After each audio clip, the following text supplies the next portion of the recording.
नाफ के नीचे तकरीबन 7 सेंटीमीटर गोश्त का एक अंडे साइज का गांठ है, जहां से 72,864 आसाब पूरे जिस्म में फैले हुए होते हैं। कुछ वतकों ने इसे खींच रखा है जो इसे अपनी जगह पर रखते हैं।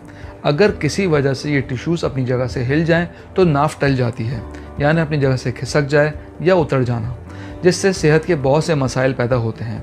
नाफ मर्द, औरत या बच्चे किसी की भी टल सकती है। बात करते हैं कि नाफ टलने की वजूहात क्या हो सकती हैं। वार्म अप के बिना दौड़ना, झटके के साथ भारी वज़न उठाना, जिस्म के एक तरफ दबाव डालना, ज़्यादा देर भूखा रहना या ज़्यादा खाना, रोज़ा खोलने के बाद हैवी खाना खाना, पानी की कमी, गैर आरामदेह जिनसी हरकत, ख़वातीन में मेंसेस में शदीद दर्द और ज़्यादा खून बहने से नाफ टल सकती है। नाहमवार चलना और नाहमवार कूदना, ज़्यादा कमज़ोर अफराद की नाफ जल्द टल जाती है। दौरान हमल नाफ का टलना कॉमन बात है।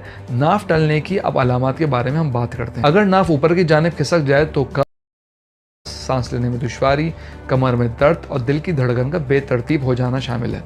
अगर नाफ नीचे की तरफ खिसक जाए तो इससे लूज मोशन, नाइट फॉल, बदहज़मी और पेट में दर्द जैसी अलामत का सामना करना पड़ सकता है। अगर नाफ दाएं या बाएं हो जाए तो इसे मुस्तकिल पेट में दर्द रहता है। अब हम बात करते हैं नाफ टलने की कुछ निशानियों के ऊपर। अगर आप अपने घुटनों या पैरों तक नहीं झुक पा रहे तो ये नाफ टलने की भी अलामत हो सकती है। बदहज़मी के अलावा पेट में मुख्तलिफ किस्म के दर्द, सांस लेने में दुश्वारी, वॉमिट और मतली की शिकायत। जब आप नाफ के गिर्द दबाएं तो नाफ के ऊपर या नीचे धड़कन महसूस हो, दिल की धड़कन की जैसी।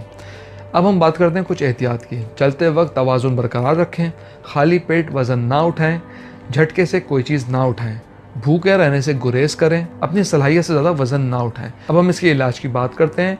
किसी भी तेल में लौंग जलाकर नाफ में डालें और नाफ के इर्द गिर्द रोल करें और फिर इस पर गर्म टॉवल रख दें। रुकू की हालत में पैर की उंगलियों को पकड़ने की कोशिश करें। हींग को पानी में हल करके इसे नाफ पर लगाएं।